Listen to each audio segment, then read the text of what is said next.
Hello, my name is Jan Newton, and I'm talking to you from the RV Thomas G. Thompson. I'm so sorry I can't be there in person, but Nick Rome, the NANOOS program manager, will be with you for the live discussion. I am going to talk to you today about NANOOS, the Northwest Association of Networked Ocean Observing Systems. It's part of the United States Integrated Ocean Observing System. We serve the Pacific Northwest corner of the United States. And what's really exciting is that we recently became a Nexus organization for the United Nations Decade on Ocean Science for Sustainable Development. It's really my pleasure to talk to you about NANOOS and a role that we can play. So, as I mentioned, NANOOS serves the Pacific Northwest. That's primarily the states of Washington and Oregon, but we interact with our neighbors to the north in BC through the Canadian IUS, as well as our neighbors to the south through the Californian USAs. We focus on these regional areas within the Pacific Northwest, the coastal ocean, major inland basins like Puget Sound and the Columbia River, smaller coastal estuaries, shorelines and beaches, and then of course the effect of major rivers like the Columbia and the Fraser on these waters, as well as upwelling and other coastal processes. So you can see some of the factors involved in those areas. But what IUS was set up to do is to really serve stakeholders, users, whatever you want to call the people who need ocean information in order to make good informed decisions. And so here's some of the major user groups in the NANOOS region that you see listed here. So what NANOOS has done to prioritize what we do, how do you cover all of this diversity? Well, we asked. And so this is the governing council of NANOOS. You can see that it's very colorful because I color-coded it to show tribal, industry, non-governmental organizations, academic or research institutions, and then federal, state, or local governments. What I'm really excited about is the diversity of colors, with most of those being about 22 to 25%, a little less for the tribes. But what's exciting is that it's this council who signed an MOU with NANOOS that they agree about the importance and then also work with us to help prioritize where the observations and the user products are. It's wonderful to have such an engaged governing council.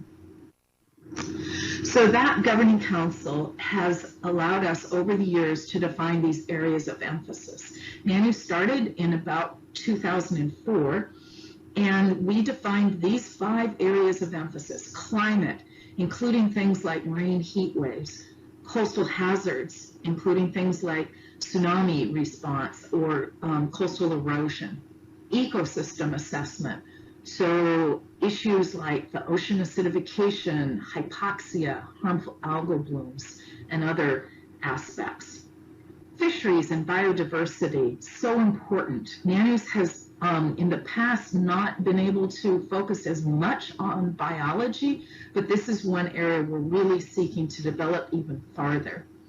And then lastly, maritime operations. And this goes from the beach walker who just wants to know what the weather and conditions will be, all the way up to a coastal pilot or a ship operator, with all stops in between: surfers, recreational boaters, etc. And in each of these areas of emphasis, we've worked with stakeholders to understand their needs for observing, modeling, and user products. This brings me to discuss our NANOOS objectives, which you see here. The first of which is to exist, but to exist in the context of the United States IUS and to be the regional association for the Pacific Northwest. We are certified, federally certified as that RA. Then to make observations in those critical marine areas of the Northwest, the coastal ocean, estuaries, beaches and shorelines, as well as waves and currents, and to do that in the context of other national, regional, or local programs, synergizing to make the best capability for all. Then to engage with a community of complementary regional numerical models, forecast models that are available on the NANOOS visualization system, allowing people to see the results and compare different models and develop what suits their needs. In order to deliver this, we need a data management and cyber infrastructure system. And NANOOS has one that we've established with a visualization system for real-time data, historical data, as well as output from models or satellite information, etc. And then the real crux of the matter is not just to deliver numbers, but to deliver data and information in ways that will help all of those various users make good decisions and satisfy their needs for coastal information. So we work extensively with our stakeholders to help co-design and co-produce what those products and services are. That takes a lot of engagement, and that is something that NANOOS has sustained and really puts an emphasis. I was so excited when I saw the emphasis of ICANN being local to global scales. So this is something I think about a lot, and NANOOS is in the context of our national system, which is in the context of the global system, Global Ocean Observing System, or GOOS.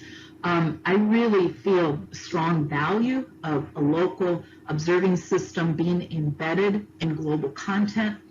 And I want to give you a personal example of how that's affected some of the work that I do. And so the example is going to be in the context of ocean acidification.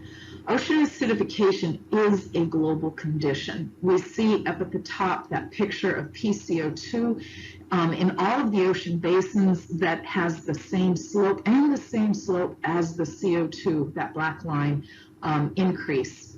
So we know it's a global condition, but it has local effects. And you see in the pictures at the bottom, different places: Washington, Fiji, Caribbean, and New Zealand. And you see different marine organisms, you see people interacting with the marine environment in different ways. And ocean acidification is going to affect those locations differently, whether you have coral reefs or shellfish or whatever.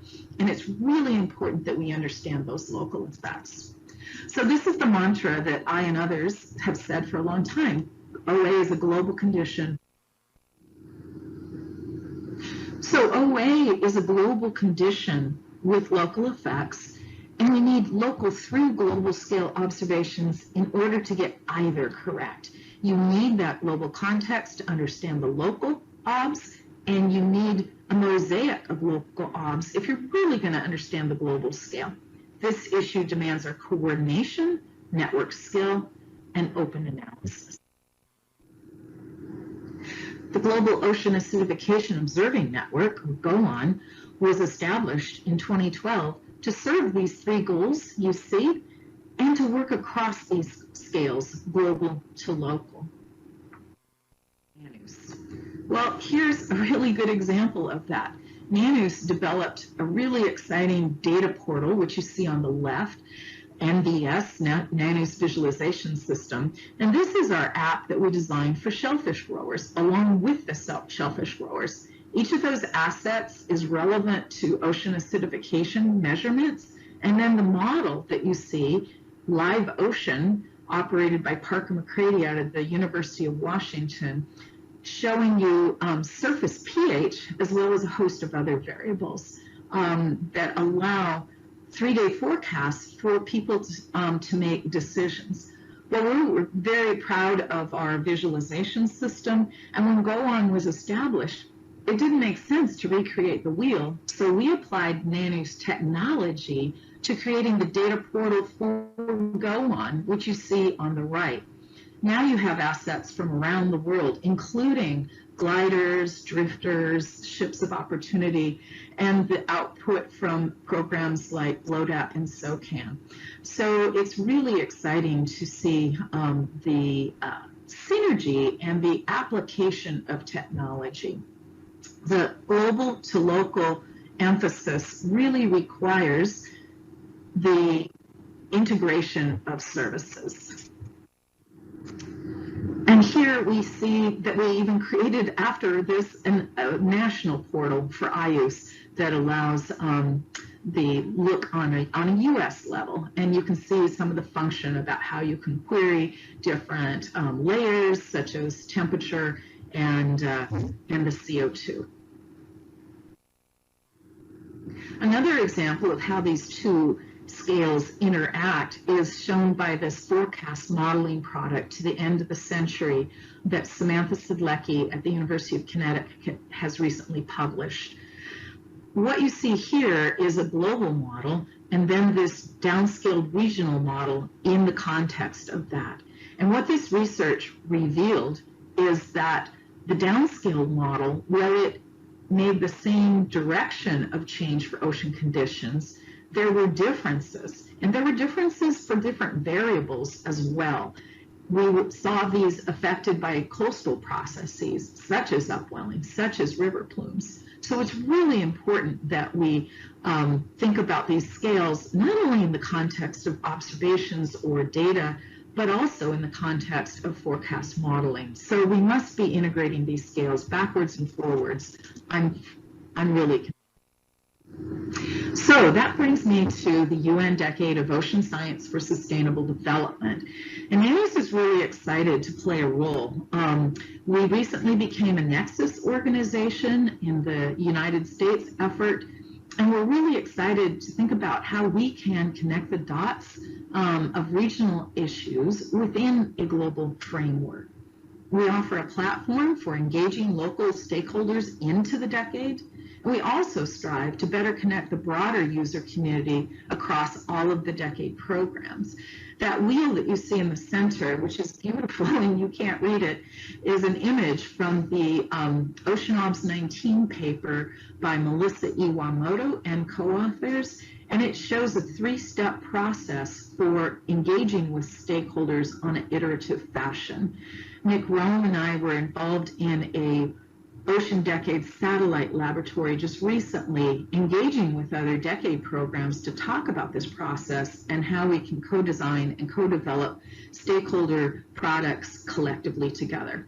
So with that, I'm going to say thank you so much, and I'll turn it over to Nick to handle the question and answers. And I'm sorry I couldn't be with you today, but I really appreciate the invitation and look forward to working with you more. Thank you.